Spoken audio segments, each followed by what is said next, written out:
Good. और इस position में लंबे गहरे सांस लेना है, छोड़ना है विद गुरु मंत्र सिमरन। सांसों की माला के साथ सिमरन माला भी चलती रहेगी, है ना। हम केवल योग नहीं कर रहे हैं, हम ध्यान में जाने की तैयारी भी कर रहे हैं साथ साथ, है ना। बाहर अगर मन जा रहा है तो उसको थोड़ी देर के लिए ले आना है वापस। बोलो, बाद में विचार करेंगे।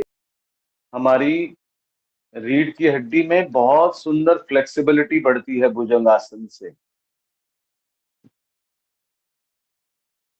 हमारे कई सारे चक्र एक्टिवेट हो जाते हैं, सक्रिय हो जाते हैं। विश्वास के साथ करें, पूरे कॉन्फिडेंस के साथ करें। सिमरन का हमारी चेतना पे बहुत गहरा प्रभाव है। इस प्रभाव को जैसे जैसे आप जानते जाओगे, आपका सिमरन में इंटरेस्ट बढ़ जाएगा। लेकिन इस प्रभाव को जानने के लिए सिमरन करके देखना होता है। सच्चा विश्राम कौन सा है?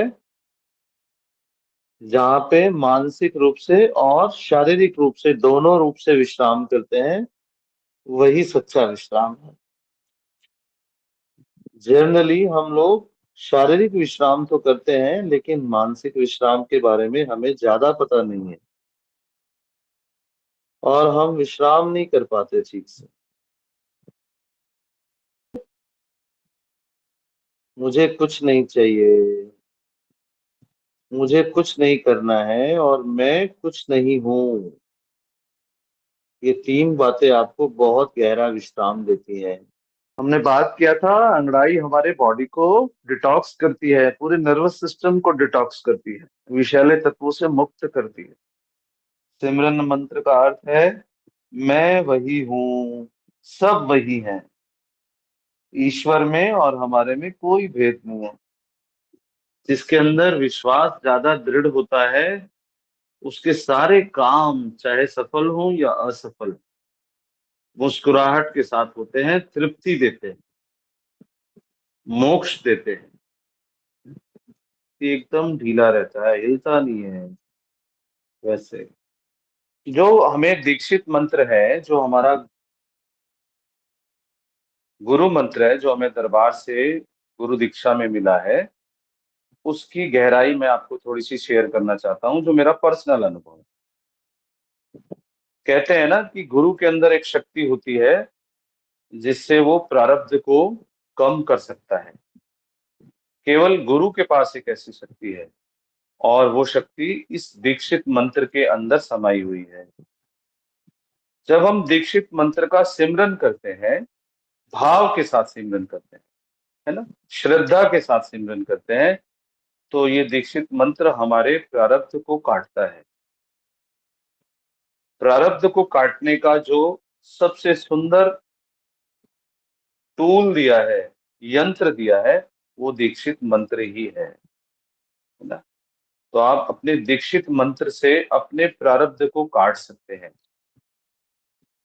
है ना, उसके प्रभाव को कम कर सकते हैं। ये बहुत गहरी बात है। पहले जब मैं छोटा था तो मुझे समझ नहीं आता था कि सिमरन बार बार क्यों करना चाहिए। अब पता लगा है, अब अनुभव में आया है कि सिमरन करने से हमारे जितने भी प्रारब्ध हैं, उनका प्रभाव घटना शुरू हो जाता है।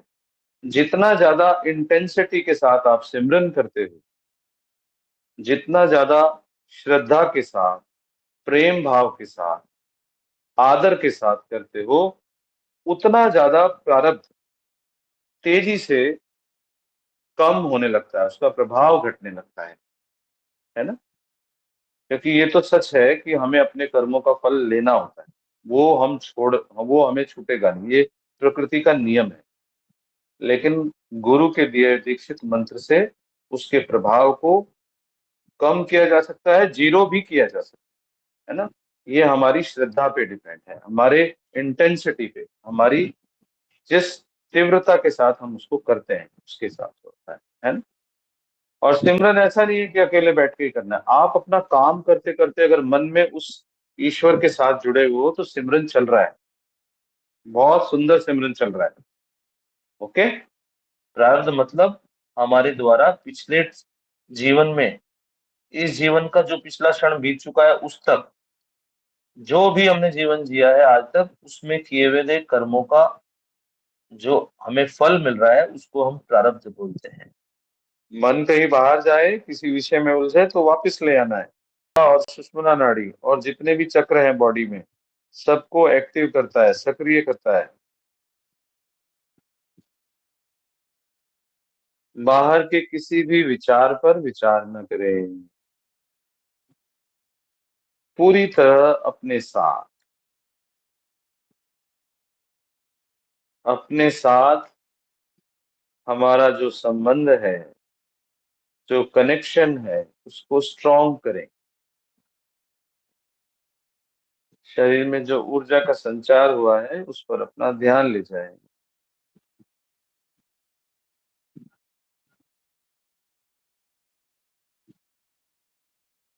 पूरी तरह सिमरन के साथ मानसिक विश्राम और शारीरिक विश्राम दोनों होने पर ही सच्चा विश्राम होता है। सिमरन के प्रभाव से मन शांत होने लगता है।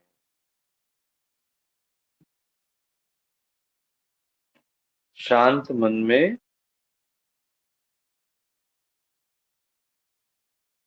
प्रभु का दर्शन सरलता से हो जाता है। जब सांस आए तो उसको लंबा गहरा बनाने के प्रति सजग रहें।